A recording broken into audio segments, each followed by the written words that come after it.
simpleng ulam, ginisa ko lang yung beef ng bawang sibuyas. At lagyan natin ng pepper. Tapos, konting salt. Ayan, gigisahin lang natin to hanggang matanggal yung mga dugo-dugo.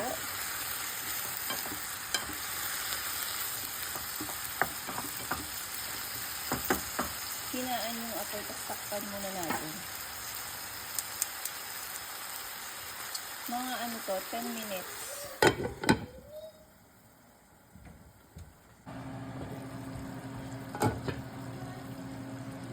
Ayan, malapit na siyang maluto. Nilagay na natin yung patatas.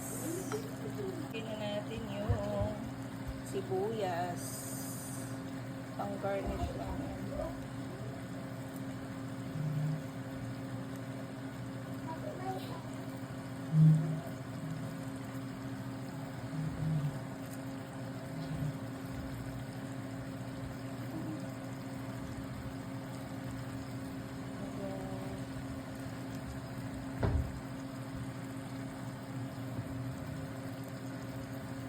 Okay na.